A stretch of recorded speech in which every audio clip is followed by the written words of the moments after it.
Hello, we have finished with introduction and we are now on the literature review. We want to go through some examples of what a literature review looks like and the things you should pay attention to when we are doing a literature synthesis. So, as always, is the golden thread that we are using. And so the golden thread demands that you look at the type of literature review and then situate that within the objectives of the study, as well as your theoretical and possibly your conceptual framework. So people will say, well, why is that necessary? That is the most boring part, but that is actually the heart of the work. So a literature review is an overview of previously published works on a topic. What a literature review does is to discuss published information in a particular subject area, and sometimes information in a particular subject area within a certain time period.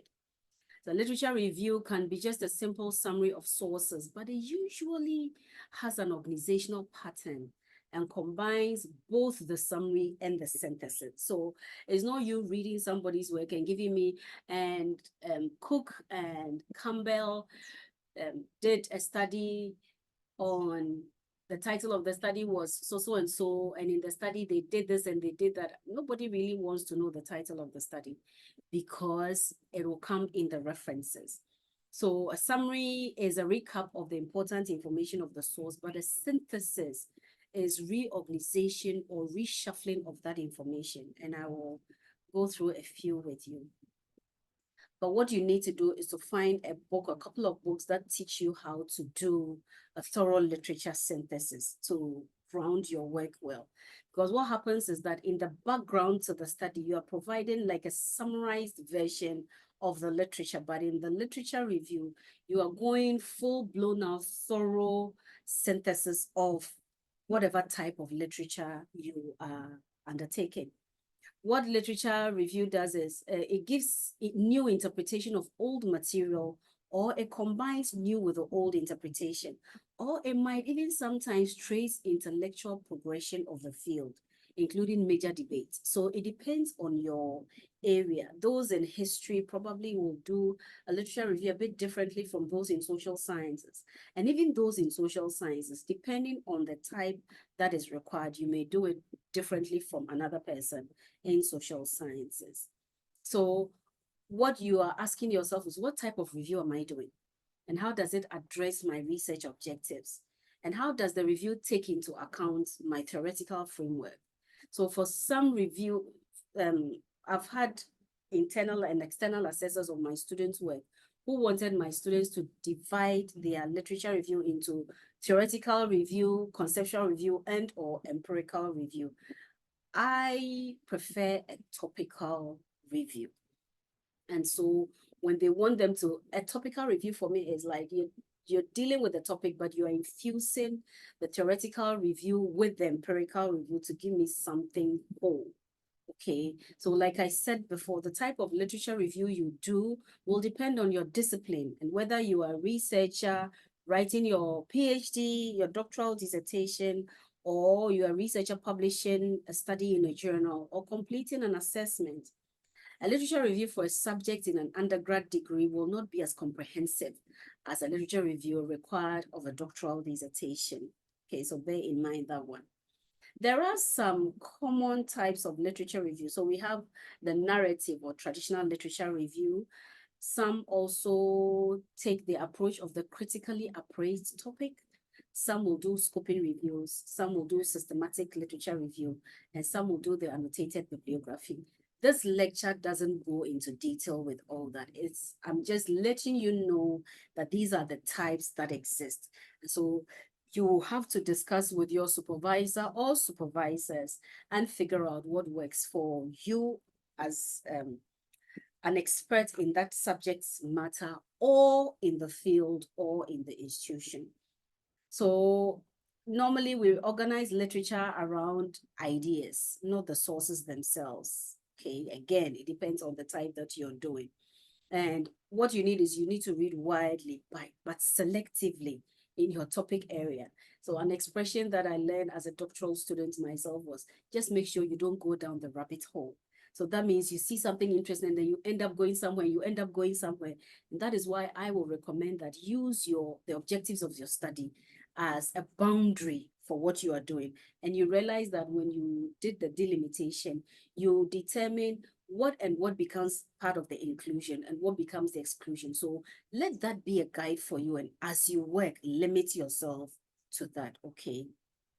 Um, when I talked about the scoping review and the narrative or traditional literature review or the systematic review, these are not comprehensive in any way. There are others that address other. Like I said earlier, look for a couple of textbooks that can guide you do that. Often the term review and literature can be confusing and used in the wrong text. So Grant and Booth in 2009 attempt to clear up this confusion by discussing 14 review types and the associated methodology and advantages and disadvantages of each one. I will put the reference of this Grant and Booth in the thingy down there. I don't know. I think it's the details or something so that you can click it and read that for yourself. In the next slide, I want to share with you a template I use for my graduate students to help them do an effective synthesis. So this is something I learned myself as a graduate student. And so what we do is you provide the author or authors, and this is where you get to use your different referencing software. And we'll talk a bit about that. So again, my students would use Zotero because we find that it's relatively easier to use. Others will say, Mendeley is easier for me. If that is easier for you, please use that. Some people will use RefWorks, but then there are a lot more. Figure out what works for you and please stick to that. The beautiful thing with doing this kind of outline is it allows you to start building up your references, especially using your references software. So in the Zotero, you have all these references. And then you look at the Caribou 2013 paper, you figure out, wait, I've read this article. What theory did they use? What is my subject area? Subject area is adolescents who live in slums, who are struggling with complex trauma and going through post-traumatic stress and post-traumatic growth. And so what kind of study is this? This one, the research design was a 3-year prospective cohort study. Okay, it gives the dates. They use 4,058 youth between 12 and 22. So for my student, she limits, I think, the age to 12 and 12 to 18. So this one will be a few years above the cutoff that she has. Okay, the sampling type was purpose-served and was chosen from a baseline survey respondents. It's giving us the main findings and the comments. And so for the comments, this is where you add your own, what is your take on it? How do you feel about it? Because when you have done after the 30 or 40 or 50 articles that you've summarized this way, then you are telling me a story based on the objectives. So if I'm looking at gender differences, what are all these articles saying about gender differences? If I'm looking at clusters of PTSD, what are all these articles saying? How are they similar one to another? How are they different? And if I would love that at the end of every subtopic, you will give me like a paragraph or so of what is it that should be a takeaway for your reader? What is it that you are hoping your own study will solve? So it's like you're giving me a line or two of statements of the problem because you have discovered that in all these very good studies, they did this, but then they didn't do that. So by the time I get to methodology, I feel like, oh, it makes sense because you built a really good argument, okay? So using your objectives again, students initially summarize literature using this table, then they tell me a story, and then you have to use your reference resources, like I said. So by the time you are done, all your references will be stored for you. Then this makes it easy for you to undertake your referencing using the appropriate referencing style.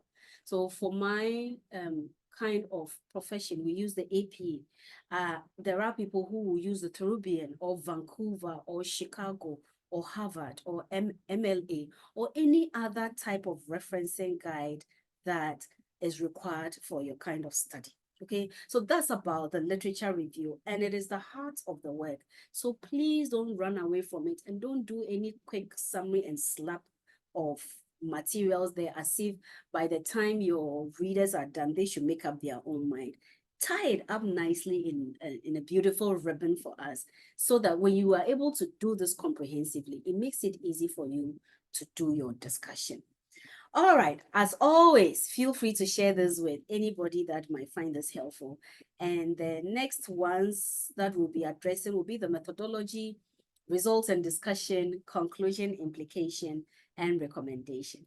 Take care of yourself and stay safe. Bye.